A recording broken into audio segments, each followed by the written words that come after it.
জীবনের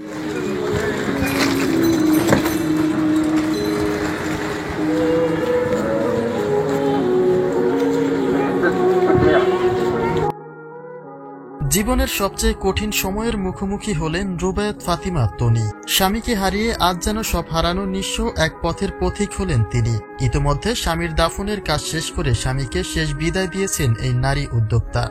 জীবনে খুব একটা বেশি কিছু চাওয়া ছিল না তার, শুধু চেয়েছিলেন তার এই বয়স্ক স্বামীর সঙ্গে জীবনের বাকিটা সময় পার করার। কিন্তু নিয়তি যে মেনে নিতেই হবে। বয়স্ক স্বামী তার আগে পৃথিবীর মায়া ত্যাগ করলেও এই চিরন্তন সত্যকে মেনে নিতে পারছে না রুবায়েত ফাতিমা তনি।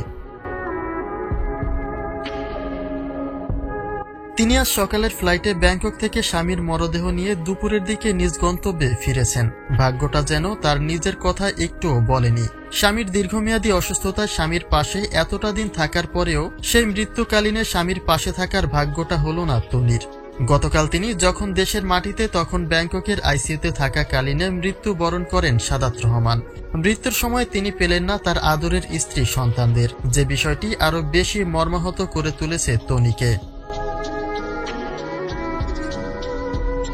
স্বামীর মৃত্যুর পরে এয়ার অ্যাম্বুলেন্স করে স্বামীর লাশ দেশে ফিরিয়েছেন তনি। তবে স্বামীর নিথর দেহের পাশে বসে স্বামীর সঙ্গে জীবনের শেষ ফ্লাইটে উড়েছেন তিনি। স্বামীকে এতটাই ভালোবাসেন যে তাকে ছেড়ে একটা মুহূর্ত যেন আর চলে না তনির। কিন্তু সেই মানুষটা আজ চিরদিনের মতো করে চির বিদায় নিল তনির জীবন থেকে।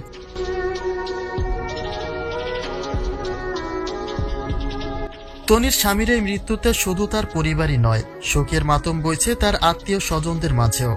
আসলে মানুষটা যখন ভালো হয় তখন তার শেষ বিদায়ে সকলের চোখে অশ্রু ঝরে। আর তনি এই কথাটাই বলেছিলেন যে আরেকটু ভালো হলে হয়তোবা তার স্বামী একজন ফেরেশতাই হতেন। যদিও কথাটি বলার জন্য বলা, কিন্তু তনির স্বামী যে কতটা ভালো মানুষ ছিলেন সেটা তার ব্যক্তিত্বই প্রকাশ করে দেয়।